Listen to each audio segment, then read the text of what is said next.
I'm Skylar Souter. I live in Washington, D.C., where I work for U.S. Senator John Bozeman for Arkansas. I'm Andy Melton, class of 1998, 20-year reunion this year, and glad to be back here in Sudan. Hey, Chad King, and I am a farmer here in Sudan, Texas. And my name is Clint Humphreys. I graduated in 1993 from Sudan High School. Hi, my name is Marcos Lopez. I am a 2008 high school graduate from Sudan. Roy Dudgeon, graduate of Sudan High School, 1978.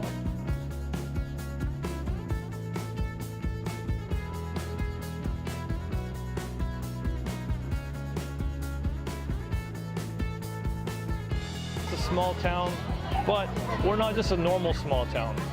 We have opportunities I think other schools don't, and I think we set our standards high to where we want to achieve and do good and not just be mediocre.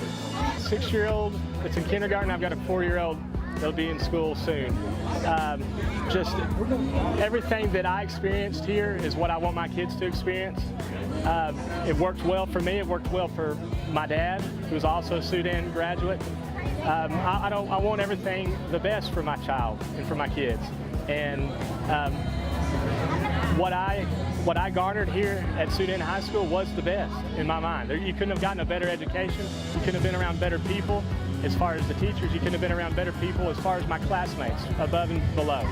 Just like I said, the expectation of college was really laid in line as soon as my sophomore year when I started taking college education courses and such.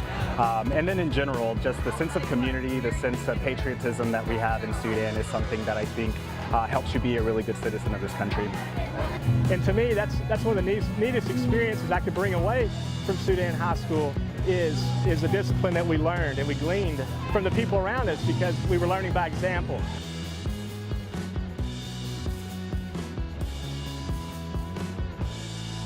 Day to day, I may be going from an ag meeting to a trade meeting to writing an opening statement on something related to financial services.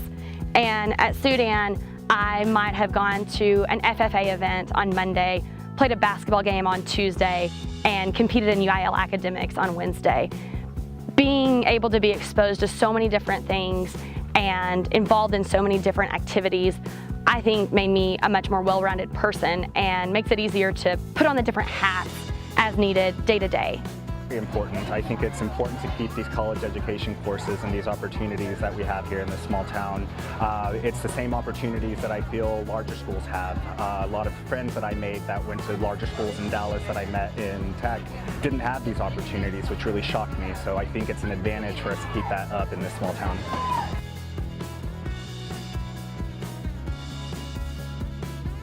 Sudan schools absolutely prepared me for, the real world or life after Sudan, perhaps, as you might call it.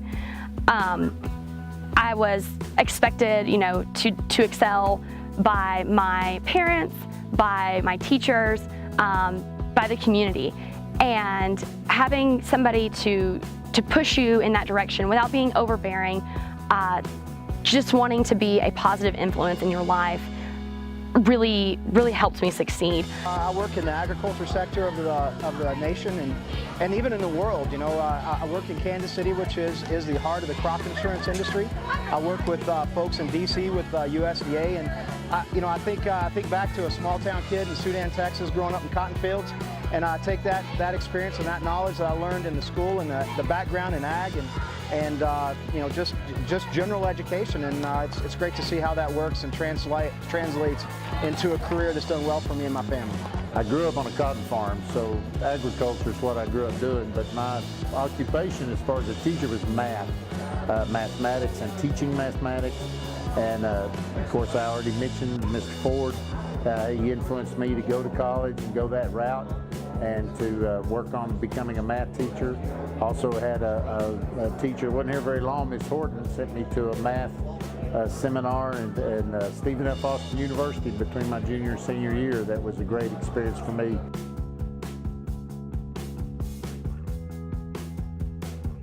To me, it was a community in itself, very close-knit, sports, band, whatever you got involved in, people were interested in what you were doing. And you could walk down the street when you were 16 years old and guys would come up and know you by name and what you were doing, and so that gave you a feel of you had to do well for the school because they were expecting it. We have the tradition. We have an outstanding town that surrounds our school, which I would call the diamond of our town. Why is it? It's right now in our era, so many people are interested in Sudan ISD because of its success. People from surrounding towns are coming to our school and bringing their kids here because they want the outstanding education that's provided here, and it has been provided here for decades.